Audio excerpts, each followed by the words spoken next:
by engaging in programs that will help better our society. Thank you very much. Thank you very much, Honorable Speaker. Allow me now, Your Excellency, to call up on stage the Whip of the Council of Governors, His Excellency Governor Stephen Sang, to come and run the rest of the program, which will lead to you delivering the closing remarks. Asante.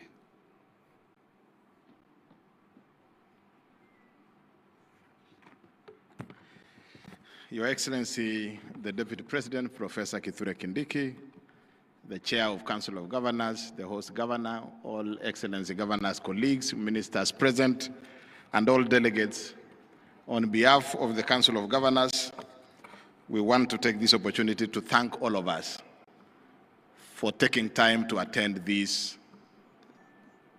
devolution conference. We want to thank the President of the Republic of Kenya. We want to thank you, Your Excellency, the Deputy President.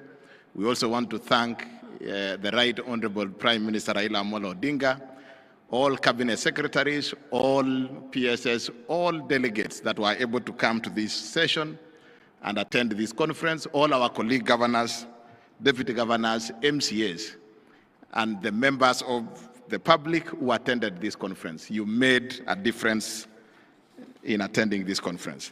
Again, we want to thank Gladys Wanga, the host governor specifically, for pulling through this event. Your Excellency, the Deputy President, when we sat down and we agreed on Homa Bay, we knew Wanga was going to do well because we have always known her in what she does within the Council of Governors. We didn't expect that she would pull such a big and monumental event here in Homa Bay, and this is a good lesson for us. Maybe the next time we need to consider going maybe to the north and any other county, because indeed commitment can deliver such a big event. So Gladys Wanga and your local leadership here, led by the Senator, your members of Parliament, your MCAs, and the entire team of the leadership from Homa Bay County, we are very grateful. I also want to take this opportunity to thank our sponsors and our partners, particularly three of our platinum sponsors, that is Kenya Commercial Bank, Safaricom PLC, and Jospong Group of Companies. We want to thank those are our three platinum sponsors and partners. We also want to thank FLOCA, FAO, EU, CPF, Cooperative Bank, GIZ, Lab Fund, World Bank, UKAID, Danish Embassy, AGRA, KBL, Equity, ILO, Isuzu, Kenya Airways, KEPRO, and CBM, and all our partners. We want to thank you in a very special way for making this event a success. We also want to thank our host here, the Homa Bay National School, for giving us the grounds. We also want to thank Homa Bay Primary School. We also want to thank Lala Primary, KMTC Homa Bay, Got Rabor Masawa, for providing us with ample space that we used in this event. We also want to thank our vendors and suppliers, our exhibitors, for making this event a success. Again, we want to thank all the counties for contributing to the devolution conference, all our participants, everybody that we gave the opportunity. Those who are running the 48 side events, we want to thank you in a very special way. Last but not least is to thank the steering committee, led by our Vice Chair, Mwalimu Kahiga.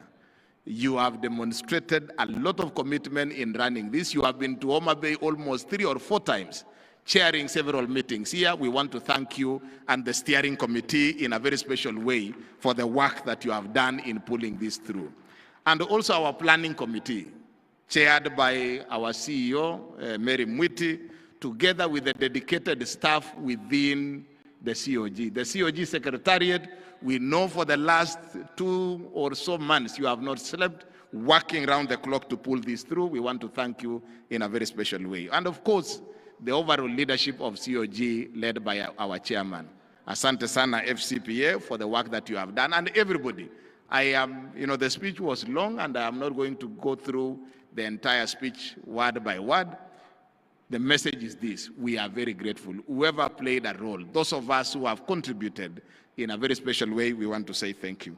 I now want to take this opportunity to invite our host governor, Governor Gladys Wanga, who has pulled through this huge event. Tumpigie makofi Gladys Wanga, and she will run the program to the end. Karibu sana, Governor. Asante sana.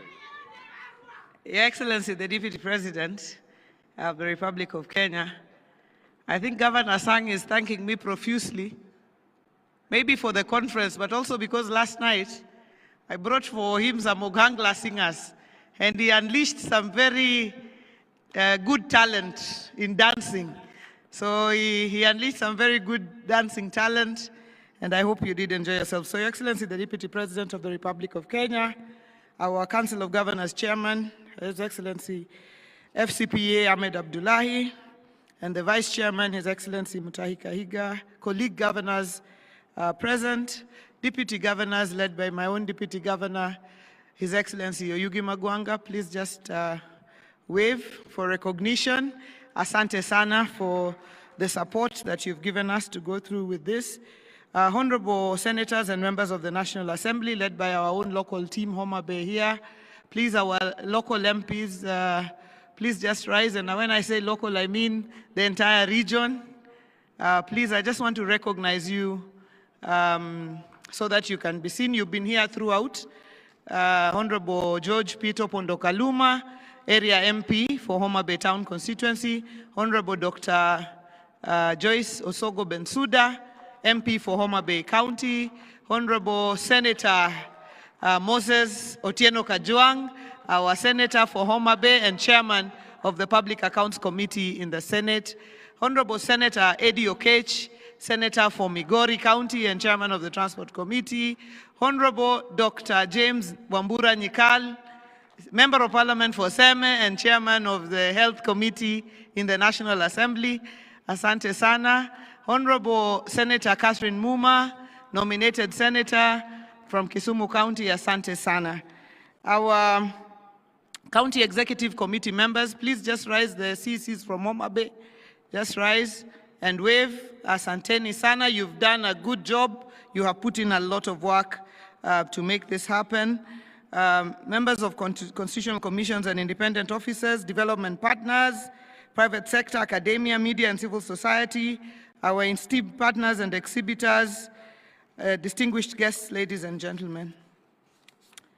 Your Excellency, when we opened the DevCon 2025 3 days ago, we set out to show that devolution is not just a constitutional chapter, it is the living engine for equity, inclusion, and social justice.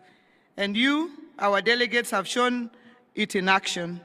We began on the first day with a good governance, where we reminded ourselves that transparency, accountability, and citizen participation are the backbone for devolved success.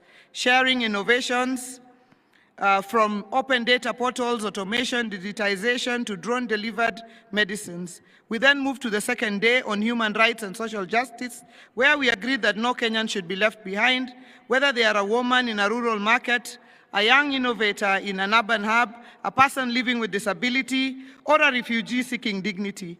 Today, the third day, Your Excellency, is on financing equity and inclusion, where we tackled the tough question of how to fund our ambitious and fairly and sustainably exploring innovative financing approaches, including private sector partnership, MSME financing, equitable health budgets, poor procurement, and climate resilience funding. Let me take this opportunity to welcome you, Your Excellency Deputy President, to Homa Bay and DevCon 2025. It is befitting that you are the chief guest for the closing session, given your role as the chair of IBEC. You have reformed IBEC to an effective engagement forum for both national and county governments. From where we were somewhere where we were just a talk shop, moving around, you have reformed IBEC to an effective engagement platform where things get done. We urge you, Your Excellency, to continue the concept of funds following functions. DevCon was not just about plenaries and panels. It was about people, connections, and shared experiences. Before the conference began, Your Excellency, we hosted a vibrant pre-devolution conference experience that turned Homa Bay into a playground of culture, innovation, and adventure. Delegates witnessed the bold creativity of our youth at the Innovate 254 hackathon, felt the thrill of skating and bicycle racing through our streets, and embraced the rhythm of the Bay with spirited boat racing and island hopping from Rusa to Takawiri on the water bus. We brought back the spirit of community with traditional games like Ajua, the energy of tug of war, and the endurance of the Roan Marathon. Your Excellency, we took Governor Kahiga to the Ruma National Park, and you remember when you were in your office, he was asking whether he was really going to sleep in a tent. He truly slept in a tent, and he realized he could sleep actually and wake up in the tent and still be here for the conference. We hope that you will tell a different story of Homa Bay now that you have come and experienced the Bay with all its beauty. Let me take this opportunity on behalf of the people of Homa Bay to extend a heartfelt gratitude to all those who made this conference impactful. Even if COG, as the whip has done, has appreciated everybody, I feel heavily in my heart that because of the gratitude we feel on behalf of Homa Bay, to just say thank you once more. We thank His Excellency the President, Dr. William Samoei Ruto, for opening the conference and reaffirming the national government's commitment to devolution. We heard him loud and clear on the challenges he raised.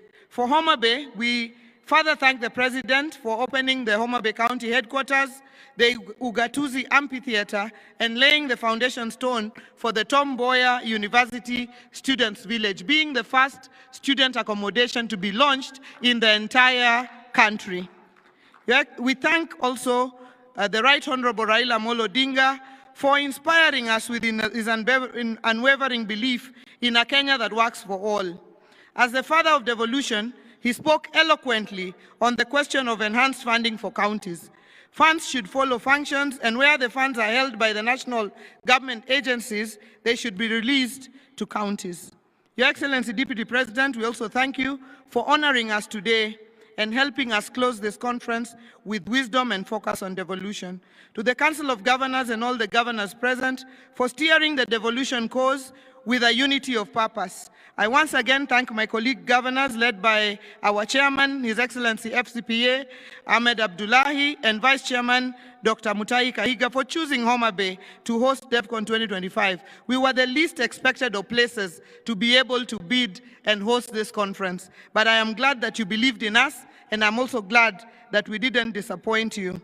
The Prime Cabinet Secretary, His Excellency Musalia Mudavadi, who was our guest yesterday and shared important lessons on devolution, including the issue of stalled projects.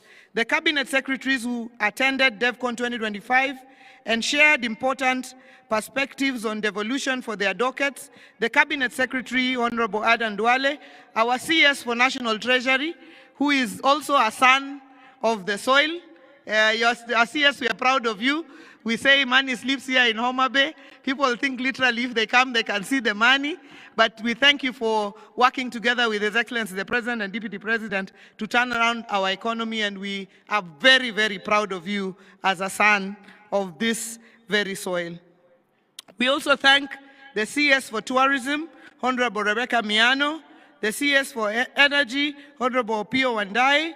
We thank the principal secretaries who have also taken their time to be with us here today and even the previous days. And the ones who are here today, please just rise.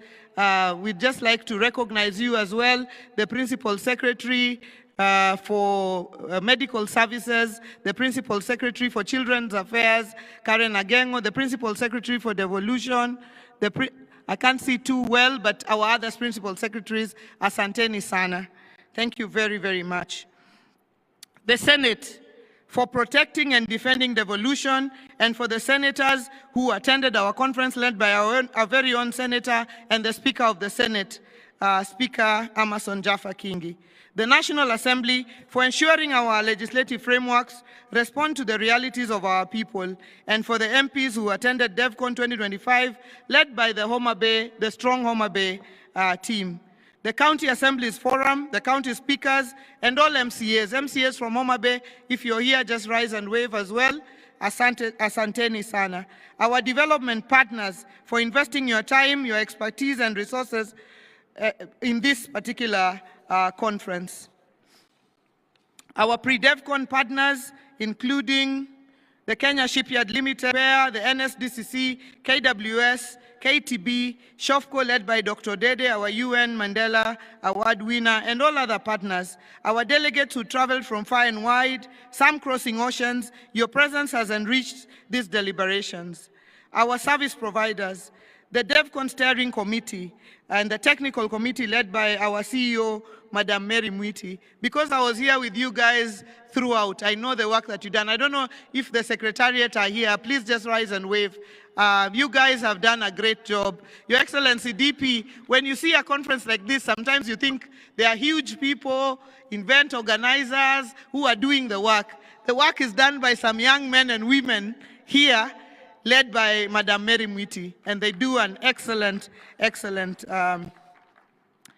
job. I leave you with a thought that promises are like babies, easy to make, but hard to deliver. Let us ensure that the promises of DevCon 2025 are not confined to the communiques, but are translated into tangible change for our people. Real human interest stories like the ones our Fundimangula graduates share, stories of transformation and livelihood change. Devolution must be about transforming lives. Devolution must be about delivering on county functions. Devolution must be living the promise of the Constitution 2010. Devolution is the currency for powering our economic growth. Your Excellency, I thank everybody, and where we may have offended you or not met your expectations, please do forgive us. But otherwise, we hope that we have granted you a wonderful stay in Homa Bay. Please make time to come back again and visit this bay of endless potential. Asanteni sana. Another round of applause for Governor Wanga. Asante sana. In an attempt to shorten that, our vote of thanks, we forgot the key three organizers of this forum is the Senate, the Council of Governors, and the Office of the Deputy President. We want to thank you, Your Excellency, and your office, the State Department of Devolution for the support and the work that has gone into this organization. We also want to thank the Senate, the Right Honorable Speaker of the Senate, Bwana Kingi, and our colleague senators who are present here, Kajwang and your team. We really want to thank the Senate for the support and the entire Secretariat of the Senate that has supported us in this engagement. I now want to invite Waziri John Mbadi, the Cabinet Secretary for National Treasury, to come and make his remarks.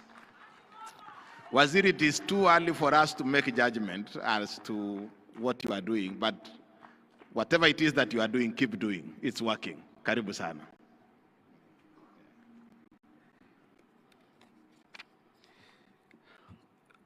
Your Excellency, the Deputy President of the Republic of Kenya, Professor Abraham Kithure Kindiki, the Honorable Chair of the Council of Governors, Honorable Governors present here led by the host Governor Gladys Wanga, Honorable Members of Parliament, both the National Assembly and the Senate, Honorable Speakers of County Assemblies, distinguished officers from the national and county governments, representatives of the civil society organizations, development partners, members of the private sector, fellow Kenyans, good afternoon. It is my honor to be present at this devolution conference, which has adopted a theme for the people, for prosperity, devolution as a catalyst for equity, inclusion, and social justice. Authentic inclusion must promote the participation of the people. Broadened participation that is in line with the principle of prudent management of public resources dictates that we move from the national space and engage at the devolved space where the people are. When you communicate clear and progressive messages, as has been done by the presidency, you find wide support by those who mean well for the nation. And of course, in a big nation like ours, you can't also fail to find the bad apples. A few people will never believe that the country is moving forward, and you will see them all over the place. You'll find them even outside the country, stationed there to talk negatively about the country. But we live with such people amidst us. This is why this conference theme aligned fairly well with the theme for the budget statement for the financial year 2025-2026, which I read on 12th of June 2025. That is, stimulating sustainable economic recovery for improved livelihoods, job creation, and business, and national prosperity in line with the bottom-up economic transformation agenda. This national administration's commitment to devolution is evident. The equitable share transfers have financed roads, health facilities, water projects, and other critical infrastructure across our 47 counties. Your Excellency, I would pause there a bit and just mention that I believe for the first time in so many years since devolution began, that we were able to agree on shareable revenue and have the division of revenue bill assented to before 30th of June of the financial year leading to the next financial year. This came about because of cooperation and understanding between the national government, the two arms of the legislature, and the Council of Governors, where, Your Excellency, you will remember that when the Parliament asked that we allow for not less than 415 billion to be allocated or put to the shareable revenue, I actually called you, Your Excellency, and informed you about the same, and later called His Excellency the President, and we mutually agreed. And when I communicated to Parliament, we were able to crack it and agree in a record time. That is what we call supporting devolution. I know the funds are not yet enough, but we are progressively moving to where we will be allocating enough resources to support service provision to our counties. Something also worth noting, Your Excellency, is that again, for the first time in a long period of time, we were able to transfer all the resources in terms of shareable revenue to the 47 counties before the end of financial year, including the arrears from the previous financial year. And I want to report here, Your Excellency, and I know the President must have spoken to this, that last Monday, we managed to transfer the July allocation to our counties. And I want to give a commitment that we will continue to prioritize funding to counties. We'll be releasing money in good time for our counties to be able to move and provide services to our people.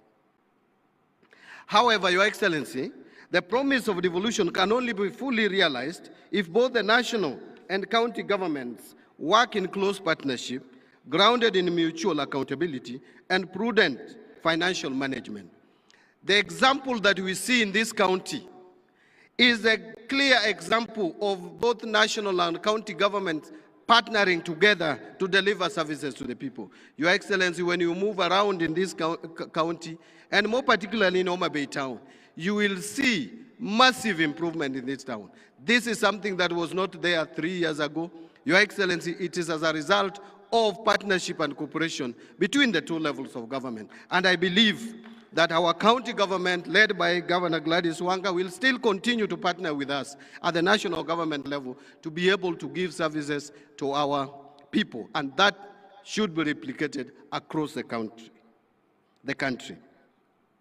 Your Excellency, ladies and gentlemen, the rich discussions at this conference will align to and find support in the National Treasury at implementation. I want to guarantee that. You will recall, for example, that as a commitment towards attainment of universal health coverage, the national government allocated well over 204 billion shillings towards the sector in the financial year 2025-2026. To promote inclusive development, the National Treasury has been implementing a number of initiatives, such as the Kenya Rural Financing Inclusion Facility. Governor, I will go into our defense. All right. Thank you, Mr. Speaker. Thank you so much, Katwa. The Honorable Governor, you say something. before I... Mr. Speaker, sir, we were requesting for your directions before Mr. Governor. Yes. Okay, order. Kindly. All right. Yes, thank you. Thank you, Katwa. The leader of majority, yes, point of order. Yes.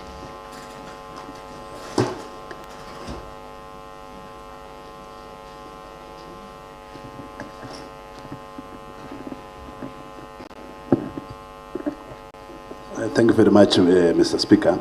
I'm rising on the same standing order number 96, Mr. Speaker. Since the senior council decided to refer to the previous matter or to the previous impeachment that was conducted in this House, Mr. Speaker, and subsequently it landed in the Senate, Mr. Speaker. Number one, Mr. Speaker, I remember the senior counsel, Honorable Katwa Kigen, that time, Mr. Speaker, filed a preliminary objection, and through the ruling of the Speaker, Honorable Kingi, Speaker of the Senate of Kenya, Mr. Speaker, on the issues of court injunctions, Mr. Speaker, I'm aware that indeed we were sent back to this House, Mr. Speaker, or the motion was unable to be discussed in the floor of the House, Mr. Speaker, because of one, the preliminary objections that Mr. Katwa Kigen, the senior counsel, had filed with the Senate, Mr. Speaker. And during the ruling of the Senate Speaker, number one, Mr. Speaker, he ruled, and based on the Supreme Court rulings, Mr. Speaker, that a process of a county assembly, of a national assembly, and that of Senate, Mr. Speaker, cannot be injected. And by that, Mr. Speaker, I didn't see Honorable, no, not Honorable Senior Counsel Kigen challenging the findings and the ruling of the Supreme Court at that time. And so, before we even, I'm not trying to guide you, Mr. Speaker, on the same, but since he decided to refer to the previous matters that were in the Senate, is the one that did file the PO at that time, Mr. Speaker, and the ruling was done, and it was referred to the previous ruling of a Supreme Court, Mr. Speaker. So it was just informing the House. Thank you very much, Mr. Speaker. Okay, thank you. Leader of majority. Okay. So, thank you so much, Katwa, lead counsel Katwa Kigen, on the issues that you have raised. Number one is on the matter of, you have mentioned of a court order, which we are not in receipt of that court order, and therefore I am limited even to respond to it. And maybe just to guide you a bit is that we have our County Assembly Service Powers and Privileges Act, that is CAP 265C, on service of civil process, and to that effect, none has been served before us. Maybe you can just refer to that. I don't need to read to it. So on that matter, we shall just proceed, because we can't admit, for instance, maybe you have it here, we can't admit any strange documents at the moment in this House, because already the motion, we are already discussing and debating the motion. I don't even want to talk about what the leader of majority has spoken about on the matter of the ruling made in the Senate on the issue of injuncting parliamentary process. I don't want to speak about that, because I think as a lead counsel, and of course you know, as a senior counsel in this republic, you know the ruling, the Supreme Court's ruling on that matter, because we are in the midst of a process that is ongoing. Secondly is on the issue of the motion mover, standing order number 70A. Of course, carefully, as you can see, Under number 8, the motion moved and relied heavily on Article 181, Section 33, as well as the standing order number 70 and 70A. So there are two. Katwa, you've chosen only to rely on 70A by opposing it, but you have not considered 70. Nevertheless, we also appreciate the fact that you were with us last time until the Senate. And as you know clearly, is that what the leader majority has raised is true. The Senate didn't even get a chance to prosecute the matters that had been raised in that impeachment. They took a vote because you raised a preliminary objection on matters and numbers, which actually the case was not even, the file was not even open for discussion. Nevertheless, the standing orders also, as you can see, uses the word may. You may underline that, may, not shall. I think those are the things that we, small things that we need to look at. And then on the matter of sub judice now, because already we have addressed the issue of court order, then I think that one I will not now, that is overtaken by the event now, because we received any court order. So we would have even loved to address it in a different manner, but as at now, we cannot talk of something that has not been received officially, or not officially. I've not even been received. I've not even heard about it personally. In fact, I've just heard about it now, when you just took to the floor, Katwa. Let it be on record. So I think I'll just direct you to proceed to the main, your main submissions, so that we can proceed and also save time before we give it to the governor. So do you still want me to give to the governor, or I give it to you, you proceed to the main submissions? Okay. Thank you, His Excellency the Governor. Probably you can step forward here, Your Excellency. Maybe you can, yes.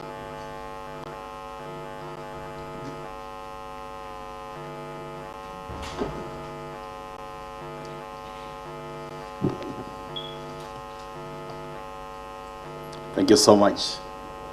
Mr. Speaker, sir, and the honorable members of the Assembly. Sorry, Your Excellency, order. We'll already be informed that you need to take an oath. So please, sorry for that. Well, yes, Speaker. I was waiting for that. Sorry. Okay. Clerk, can you administer the oath?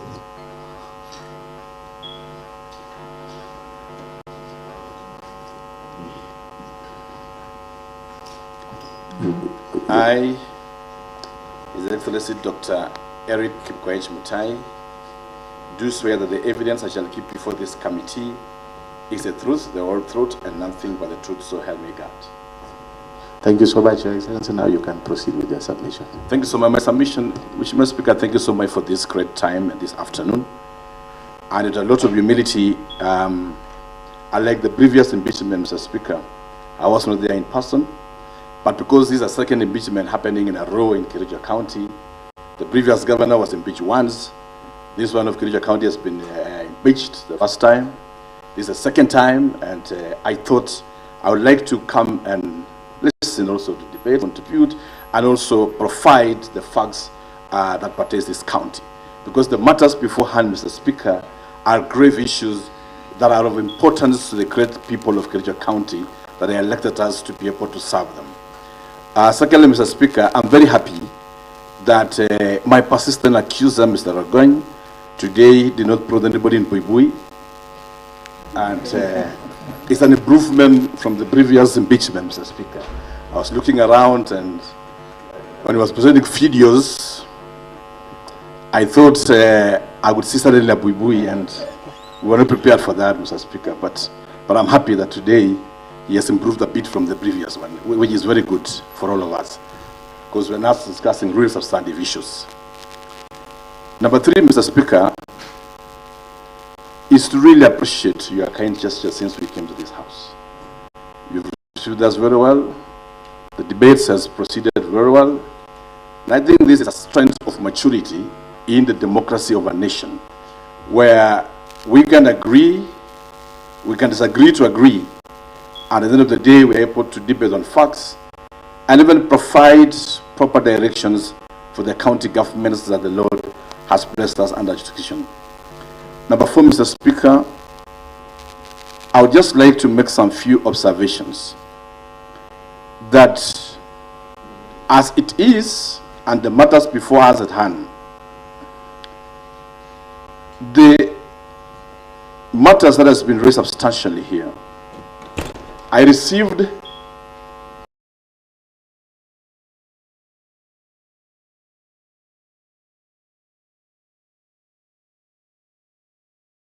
relevant institutions concerned to verify and clear the debts to safeguard the social securities of our pensioners.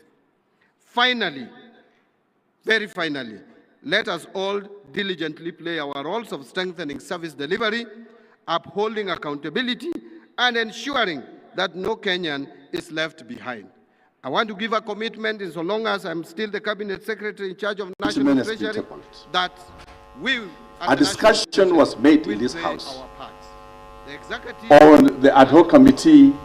Notice has been given, Mr. Speaker, and the reports were then submitted to me way after the notice of impeachment has been done, Mr. Speaker.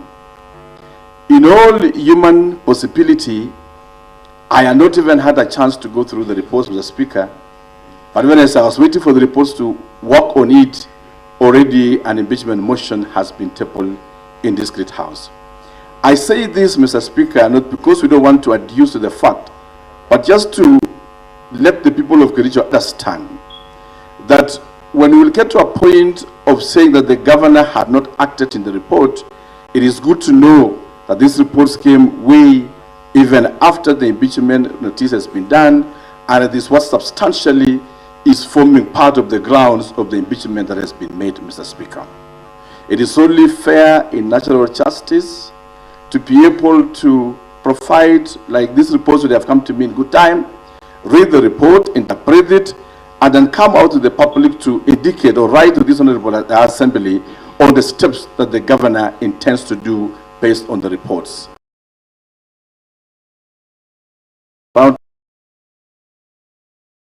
Mr. Speaker, but the impeachment came even before the half-day began, Mr. Speaker.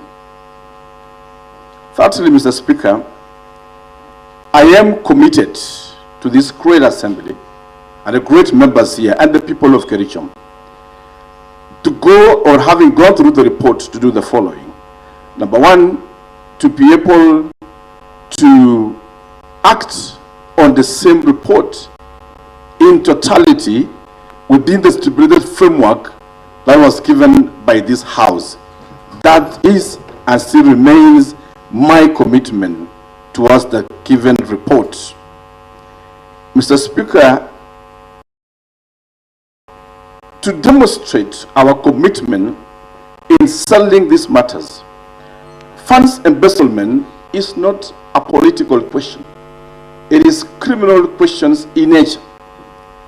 I have indicated times and above that corruption is what has taken Africa back and is what has destroyed nations.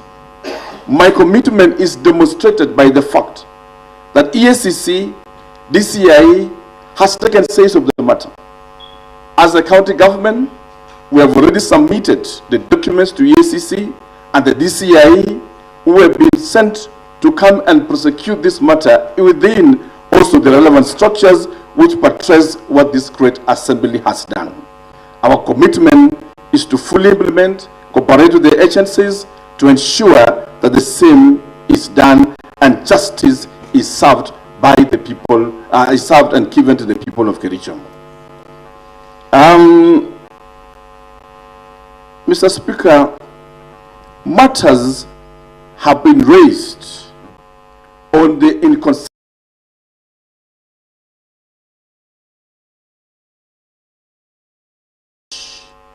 at Cheborie, whom it says, I glorify the committee which I held at very high esteem, and also seems to be providing the same direction. It is then, in my view, that if we listen to the entire of that clip, I did indicate it, that those who are found culpable must face the law. And it is a commitment CIE. But a governor does not have the instruments, and it relies on the report that has been given to me. Mr. Speaker, I rose because my lead counsel will use the smallest time we have, and we promise, Speaker, we may not even take 1.5 minutes, Mr. Speaker, because I really need the tea. It's been 1 week of agony and pressure, and we will really take the tea, Mr.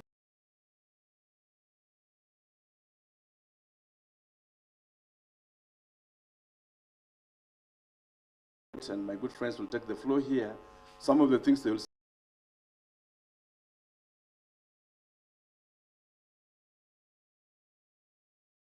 say, and may force pressure to go up. Secondly, Mr. Speaker, questions have arose on the imbalanced distributions of works in this county. My chief accuser, who is also my good friend, Honorable Rogoin, didn't report to this House as a few weeks ago he was doing a road in his ward, Mr. Speaker. I thought he was going to tell his people that he has just done a road, and so many others. I was also anticipating my chief accuser to indicate to the seconder of the motion, my good friend and my age-mate, Vincent Korir, that at this home, Londiani, Chago Road Water Project, which is going approximately 80 million, funded by Flocker, is almost 90% completion or almost done, and we are planning even for His Excellency President to come and commission, because he's one of the best in this area. My good friend, Honorable Rogoin, my chief accuser equally, says that my friend Norman, and he claims he's my relative, and I don't want to discuss the substance because we are not here to discuss relatives and cousins and brothers and sisters, but he didn't also mention that SAWA's water project, which is in the ward of Honorable Kablelardet Mheshimiwa Maji, Kapsasur Water Project, and bordering his own constituency, his own ward, is actually funded by the Flocker project, Mr. Speaker. And he didn't mention that he's my relative or Maji is my relative, Mheshimiwa Maji, Mr. Speaker, sir.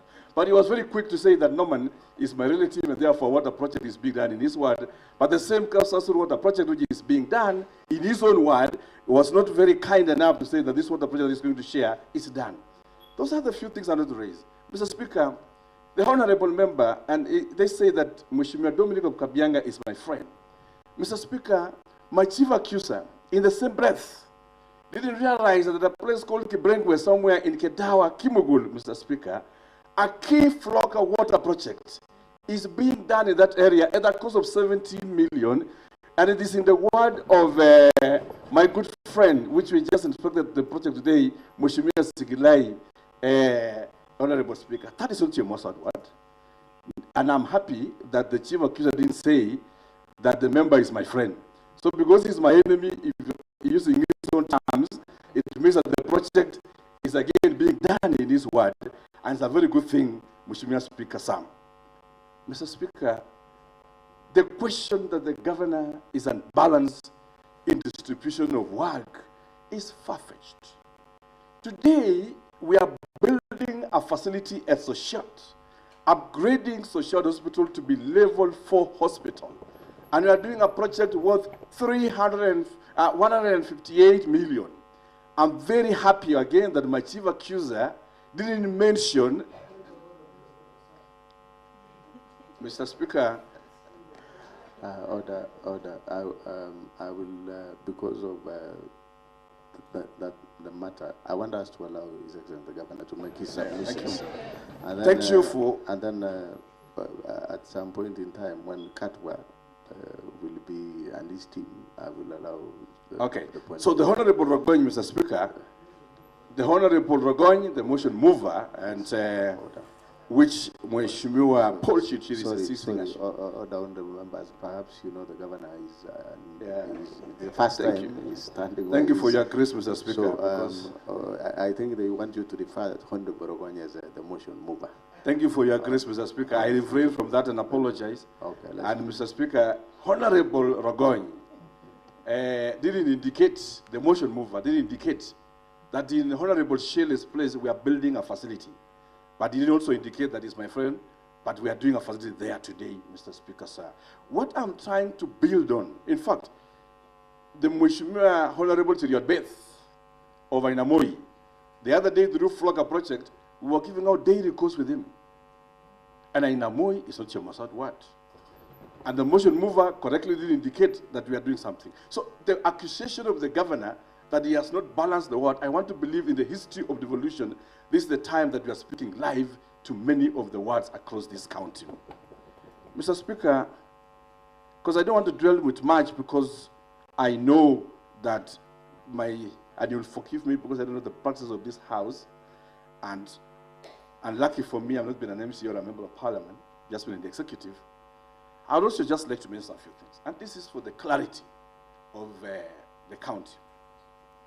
When we mention that the governor has sacked CECs and CEOs, we need to have facts. The governor has no powers to even sack a single CEO in the first place. The process of sacking a CEO is either through resigning or through disciplinary process in the Public Service Board. Those powers, and you have been in the executive yourself, Mr. Speaker, thank God, rest with the institutional bodies that are independent.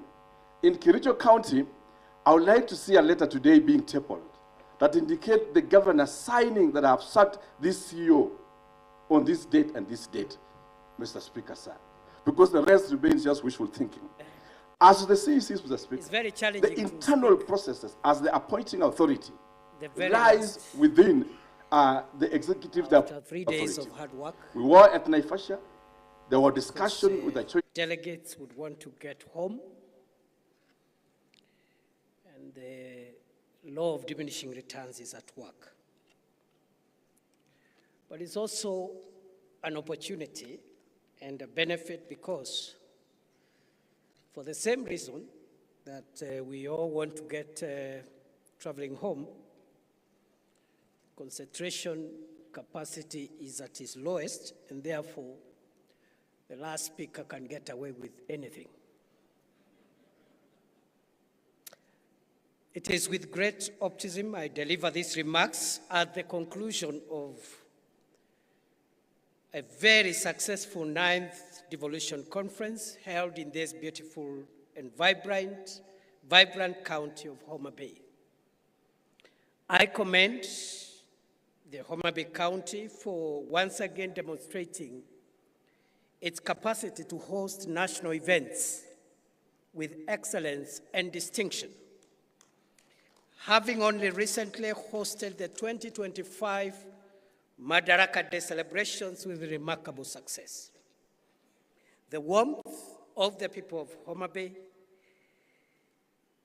the efficiency of the leadership of Homa Bay County, and the flawless logistical arrangements enjoyed here speak volumes about what devolution can achieve. This conference, therefore, comes at an opportune time, resonating with the hopes and dreams of every resident of this county, for its testament to the true spirit of devolution and the vision of equal development and opportunity across the length and breadth of this great Republic of Kenya.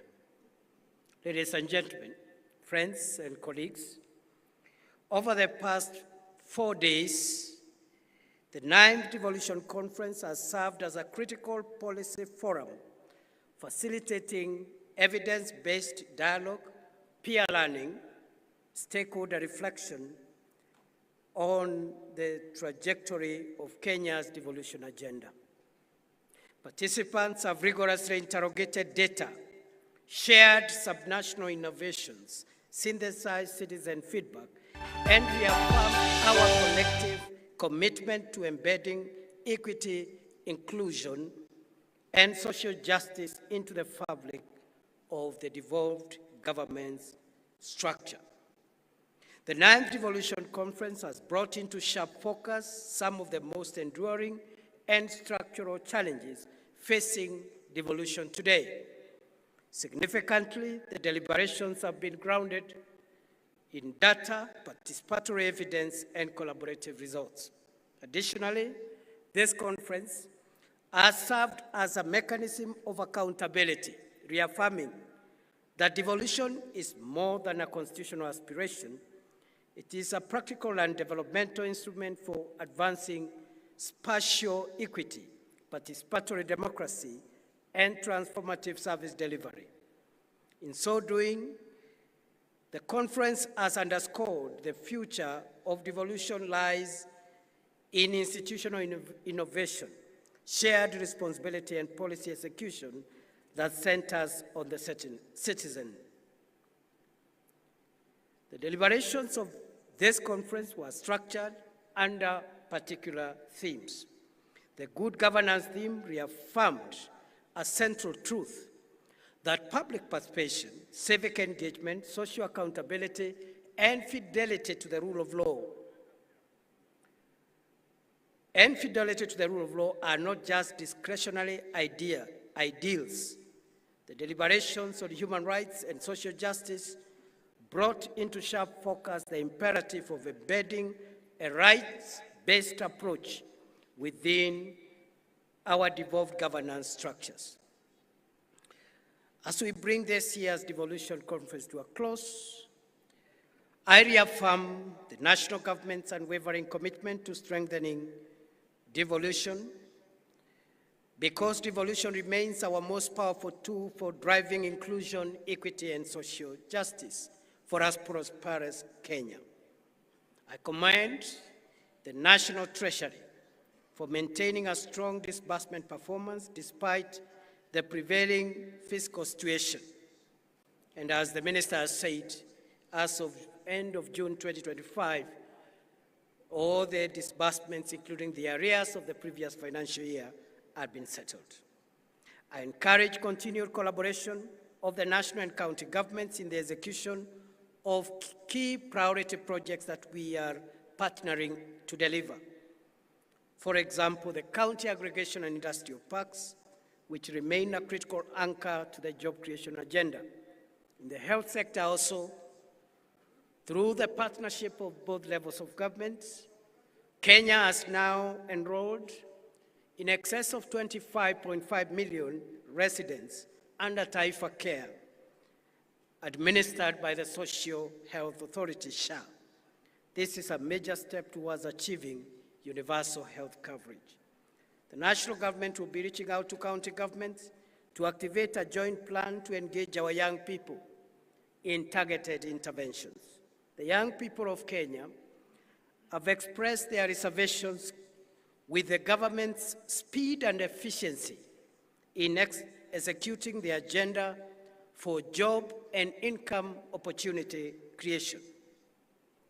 Tied to these reservations are concerns relating to integrity and transparency and accountability. There is need, therefore, for greater level of engagement with our young people, and I commend this conference for starting the conversations with and involving the young people. And I hope this will be a culture in our country so that going forward we can have regular sessions of engagement across generations, across gender, across other divisions to build a stronger country. Going forward, the youth will play a very important role in Kenya's social transformation. And therefore, we hold them dearly as part of our endeavor to create national solutions for the problems facing our society today. The government does not brush over the concerns raised by young people. Instead, we are committed to securing spaces for dialogue and continuous consultations to ensure that we enhance trust in the institutions of government. And when I say government, it is the two levels of government. This we must do in concert, not in confrontation. Distinguished guests, fellow leaders, friends of devolution, fellow countrymen and friends, allow me to end my remarks by just off the cuff saying that, in summary, the things that will underpin our progress as a nation going forward into the 21st century, in my view, the place of young people, the youth of the nation and the youth of this continent, will be critical in underwriting and defining our common future. So as we even center devolution on the people and on the citizen, the young person, the youth, for various advantages that they hold against other generations, they will play a very important part in defining our common future. Technology will also play an important part. And finally, to bridge the resource and financing gaps that we are experiencing in the public sector, in the two levels of government, the three arms of government, the partnerships between the public and private sector in terms of raising resources and financing the provision of services and projects is going to be critical. And therefore, the youth, technology, and partnerships will define Kenya's and Africa's 21st century. Secondly, I say this without any fear of contradiction, that of all the innovations of the Constitution of Kenya 2010, the most profound innovation and the crown jewel of our current constitution is devolution. And this is a good opportunity, therefore, to pay tribute to a great son of this county, the late Dr. Crispin Odhiambo Bai, who laid his life in the fight for a devolved Kenya and a more equitable Kenya. And I have had the moment to witness the remembrance that has been placed by the county government of Homa Bay and the Council of Governors at the Bay in honor of a great son of Homa Bay, Dr. Crispin Odhiambo Bai. May his soul rest in eternal peace. I am also conscious of the milestones we have achieved in the last so many years under this devolved system. The structures and the relationships among institutions are work in progress, and there are a lot of positive stories around devolution. The latest achievement has been the signing into law of a bill granting financial autonomy to our county assemblies so that they can provide effective as opposed to vindictive oversights over the executive at the county level. We hope that the county assemblies will use those resources to perfect their constitutional role of oversight and also of representation and legislation. The threats that face us going into the 21st century, number one is corruption and abuse of resources meant for the provision of public services, and this affects both levels of government, the national government and the county governments. It affects all the arms of government, the executive at both levels, the legislature at both levels of government, and the judiciary, which is not devolved. No one is spared. It affects and it has permitted into private sector, civil society, academia, and into the citizenry of our country. And time has come for us to face head-on the threat of corruption and the danger it poses for the sustainability of our democracy and of our country. We are also facing the risk of sectarianism and subnational interests that are sometimes ethnic-oriented and in many times attempt to undermine and claw back on national unity and the cohesion of our country. We must also be alive to the grave risk posed by violence and extreme behavior that is processed through violent means.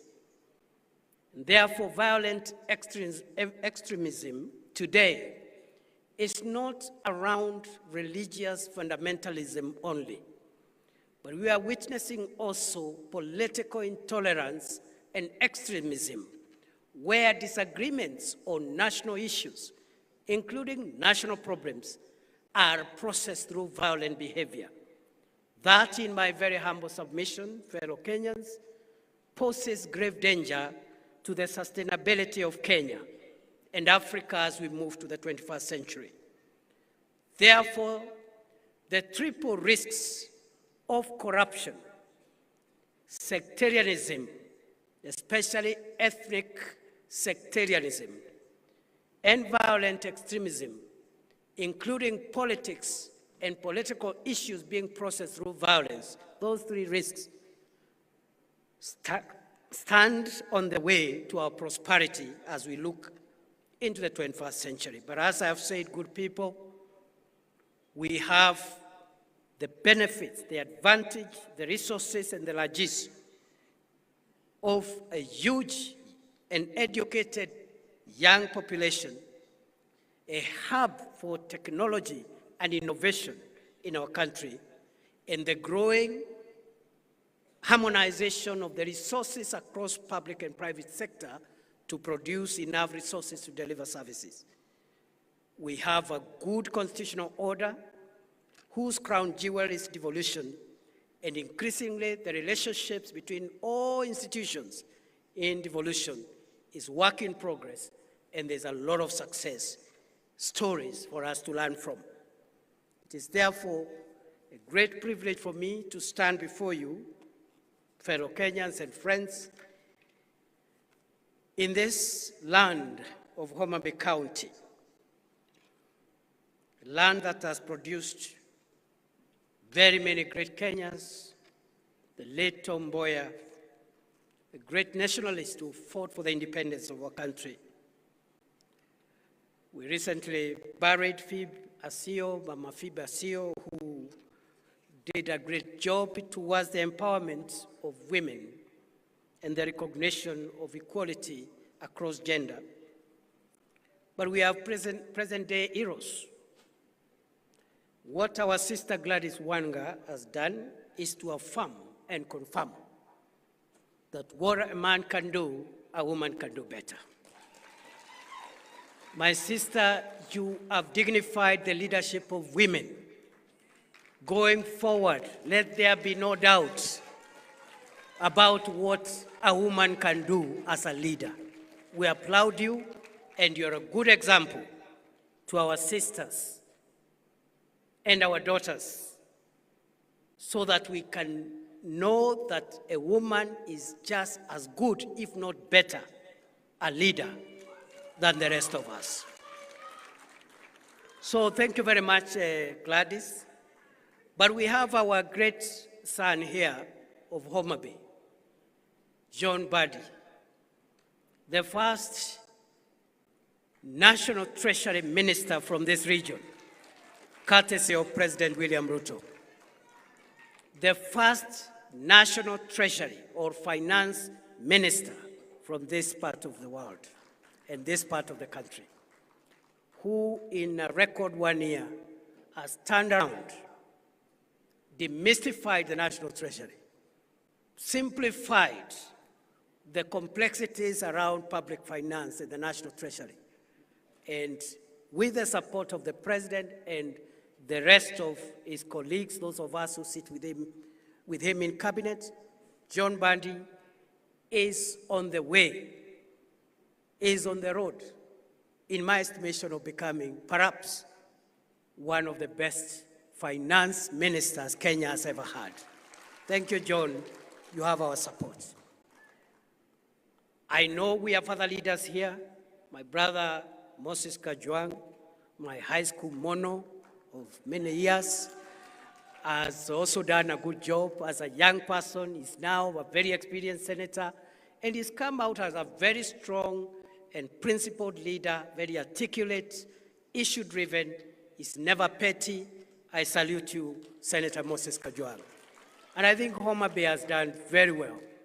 We have our colleagues in the National Assembly, all of them great people in their own right.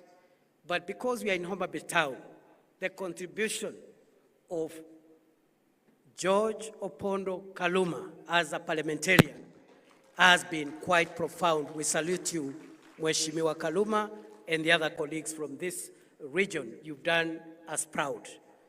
I have many things to say about Homa Bay and the people around here. And, you know, I agree, actually, as Gladys keeps on mentioning, this is the county of endless potential.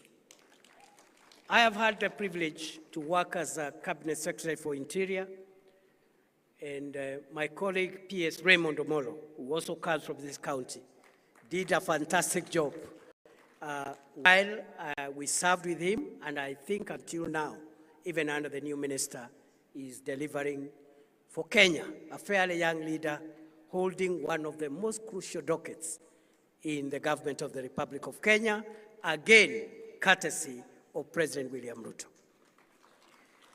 Good people, I don't want to stand between you and lunch and your journeys home. Let me wish you safe travels and God's blessings. I wish you well in whatever you do. I pray that when you get home, you'll find your family safe, and we will continue interacting even more.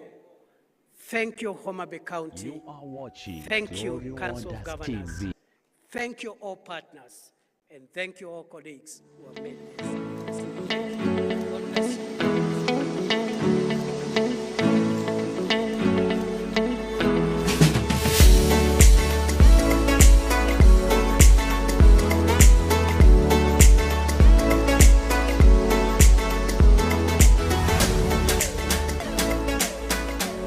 Devolution Conference is now officially closed. Thank you. Asante sana, Your Excellency. We'll request you to now proceed to launch the model school feeding policy. You'll be accompanied by the chair and the vice chair of the COG.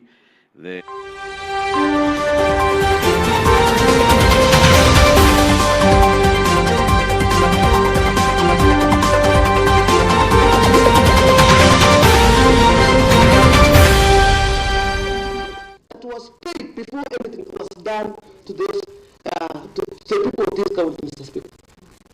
We want, and I request, Mr. Speaker, using standing order number 1, you give Kato Kigen to give us out the folks who are done and by whom, Mr. Speaker. Yes, okay. I need you that someone was paid 2.9 million, Mr. Speaker, so that to supply soil. Kato Kigen, I know you might be practicing in a different field where you need to be paid so that you can do the work.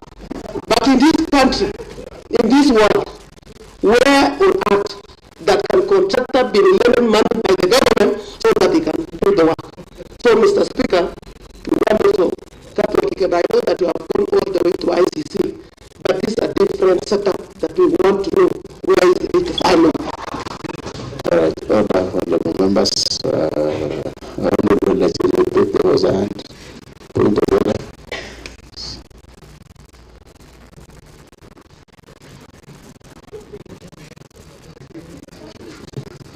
Mr. Speaker, thank you, Mr. Speaker, for giving the people of Ainamoi an opportunity to be represented. Mr. Speaker, I was also on the same point of order. You know, Mr. Speaker, what we are discussing here, Mr. Speaker, is a very serious allegations that was, leveled against our governor, Mr. Speaker. Mr. Speaker, the legal counsel. Up as we take this photo.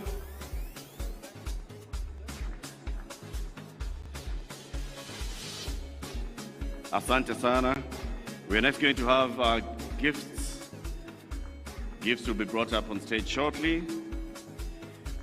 Thank you very much. And the first gift, Your Excellency. Mr. Speaker, I think they're just preparing our minds, Mr. Speaker. Maybe they have also, voted against the impeachment, Mr. Speaker. So he needs to substantiate, Mr. Speaker. And the same standing order, Mr. Speaker, 92. If the member cannot, because we treat Katwa as a member now, because he, is giving us information. He needs to have those facts. If he doesn't, substantiate, Mr. Speaker, with facts, I think you need to make him, withdraw and apologize, Mr. Speaker. In case he doesn't, Mr. Speaker, you read the matter of order, Mr. Speaker, and of course, you know what normally is done when someone introduces, to apologize, Mr. Speaker.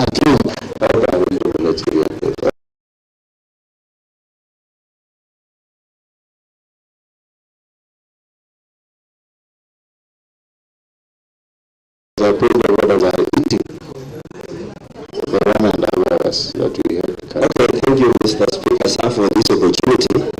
I'm also given order the standing order number 98 on this March 5, Mr. Speaker, sir.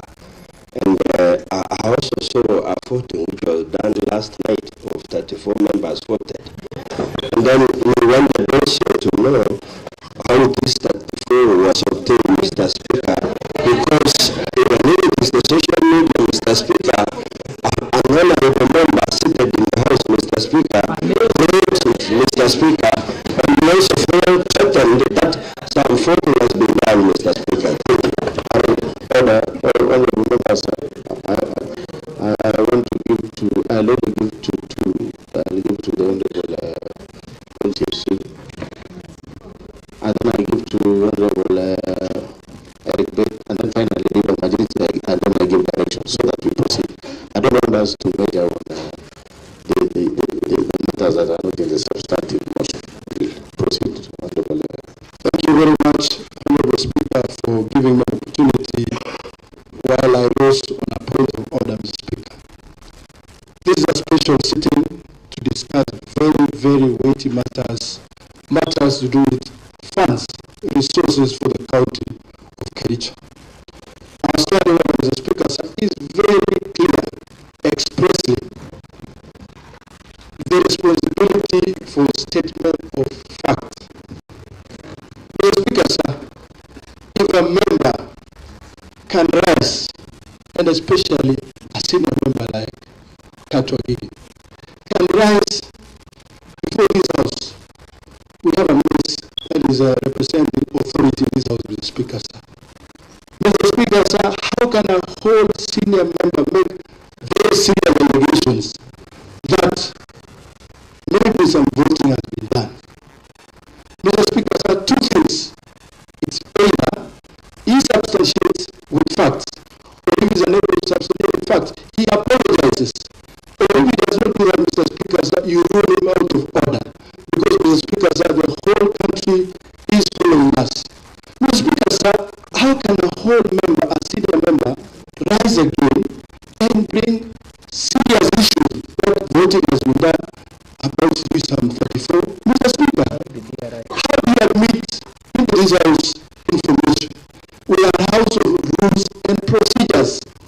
Anything that has not been processed to be admitted in this house is following, Mr. Speaker, sir. Then I take you back again to the statement of facts.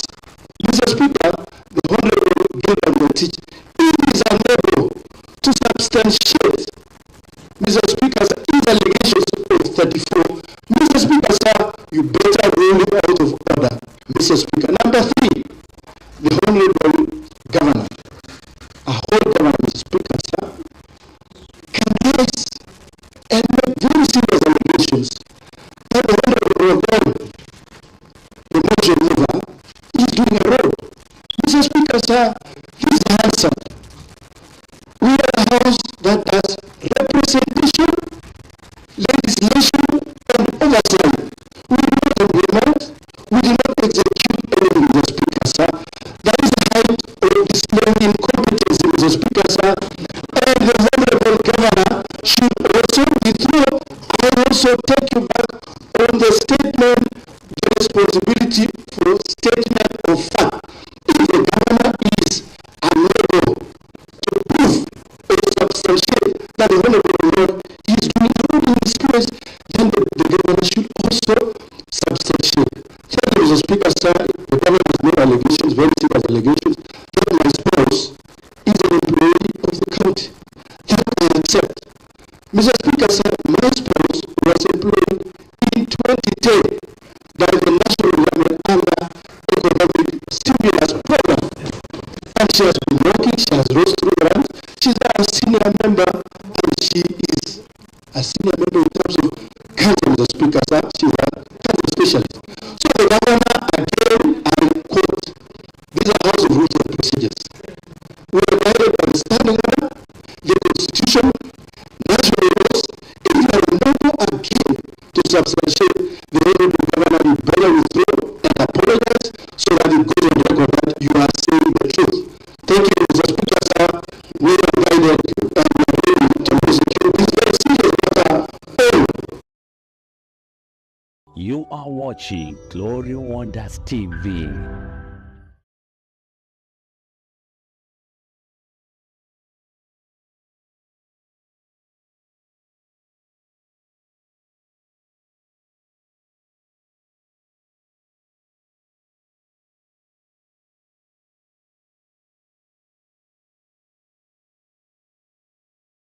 Kongoi missing amun eninye nei Civic Glory Wonder TV. Glory Wonder TV